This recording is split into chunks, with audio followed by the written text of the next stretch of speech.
I guess I can't cuss when you got me on video here, huh, Seven? Well, you could. Then I'd just have to add all sorts of beeps. Oh, that's more work than what it's worth.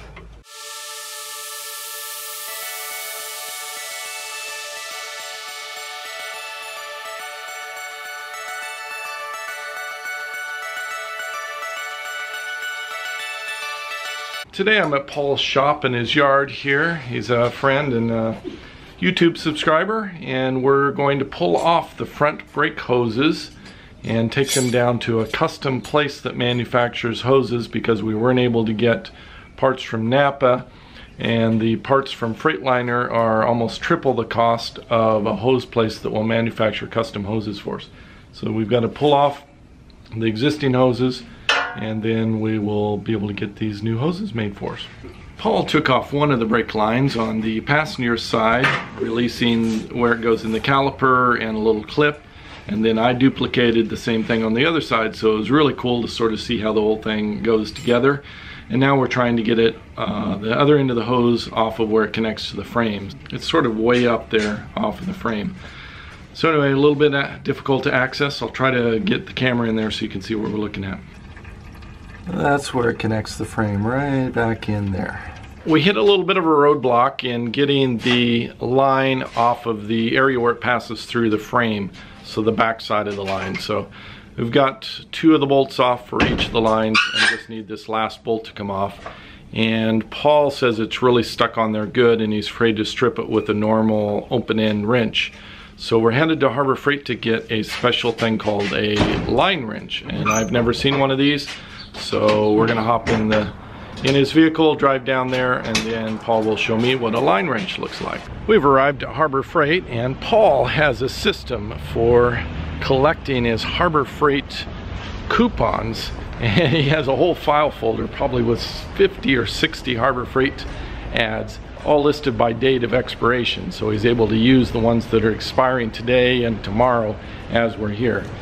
So it's a pretty brilliant system. I'm learning so much, and like all these great mechanical kinds of tips. So anyway, we're gonna go inside. We just finished a Harbor Freight. We found some line wrenches, $15, pretty good deal. We got a little magnetic bowl thing to keep nuts and bolts on. I don't have one of those. So the little freebie from Harbor Freight's pretty cool. These are the special wrenches that we got that go over the hoses. I guess they're called a flare end wrench. At least Harbor Freight calls them those instead of a line wrench. I guess, I don't know, both names probably work.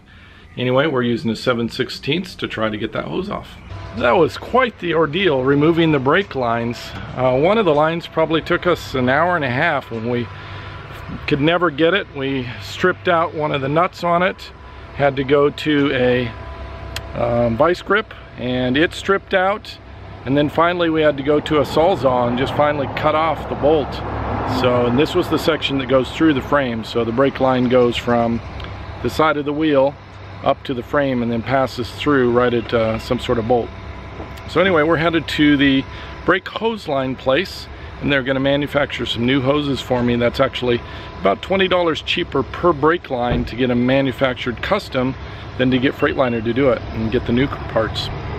So we're headed over there. It's 4:18. We've got to be there before 5. We've arrived at the hose place over here. Got to go inside and see if they'll make some custom hoses for me. If they say they can do it, I'll be ready tomorrow morning. We're gonna head back. We're out here in Paul's yard. He has 4 step vans back here, and we're going to pull out of one of the 2 Grumman Olson step vans the post holders for the jump seat. And so it's back here. We're going to try to remove those. They're pretty nice, actually, great condition.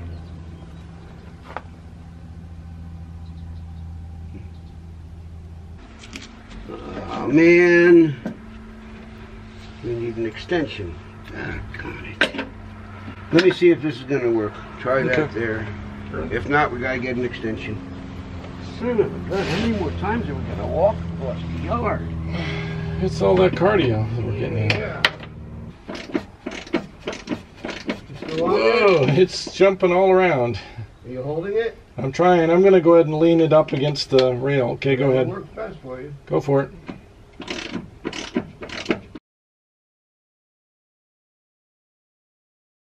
We just ran some errands and came back from the brake line place. Actually, it's a hose manufacturing place, and they made custom brake lines for us. So these are the brake lines. The original metal tubes are up here that go down to the calipers. And I just learned all this yesterday.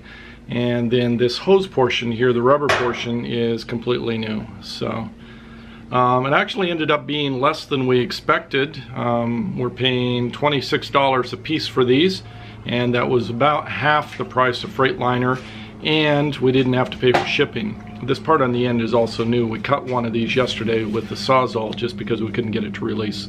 So this part goes through the frame. Anyway, we're gonna go underneath and try to install these. Paul has crawled underneath the step van here. He's volunteered to be the guy crawling under in the tight spaces, which it's probably a little bit easier for him to get under there. So we're attaching the brake line back through the frame, and so anyway, that's what he's doing right now. What do you think, Paul? How's it look? Well, so far so good.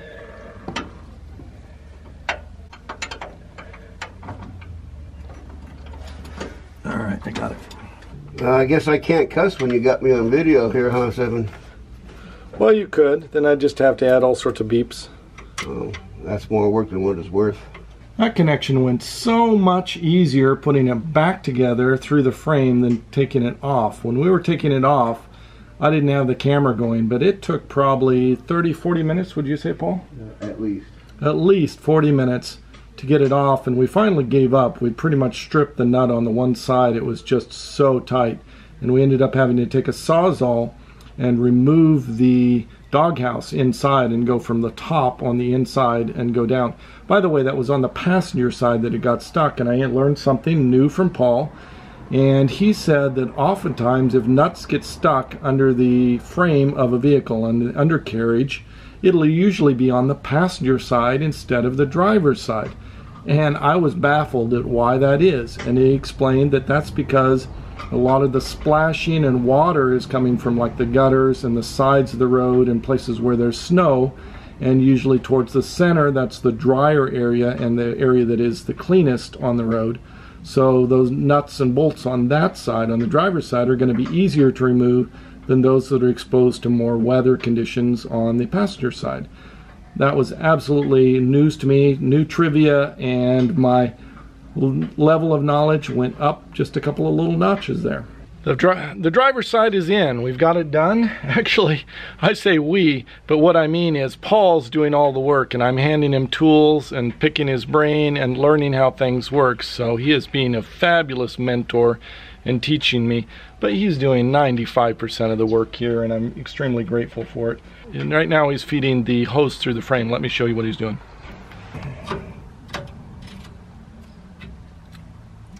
This is the part where we got stuck yesterday. It took almost 40 minutes to get the nut off just right in front of his fingers there where it's passing into the frame. So we had to cut that off with the Sawzalls. Yeah, so we have a new threaded part on the brake line and a new nut that's gone in there.